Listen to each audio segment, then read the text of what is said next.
go on. Can you help us out? Like, can you give us some examples of a couple of process flows that you implemented, maybe for like some nonprofit flows that Martin built out ahead of time?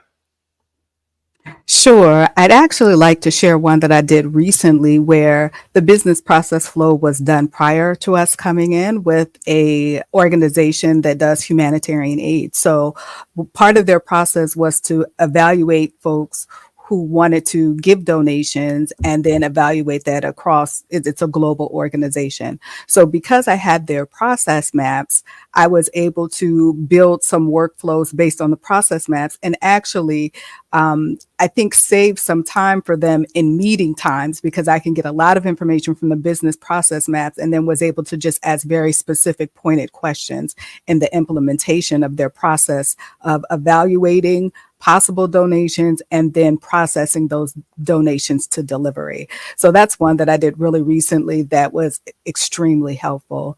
One of the ones that we did for a nonprofit was their for their events, right? So they're doing events for the community and deciding, okay, when do we need to evaluate? What supplies do we need? Who needs to know next? Who does that sort of thing? So event planning, so to speak, is another business process mapping that was really helpful in having those steps written out ahead of time to be able to then automate that within the system, help with the transparency and the notifications and accountability all along the process leading up and then to the event.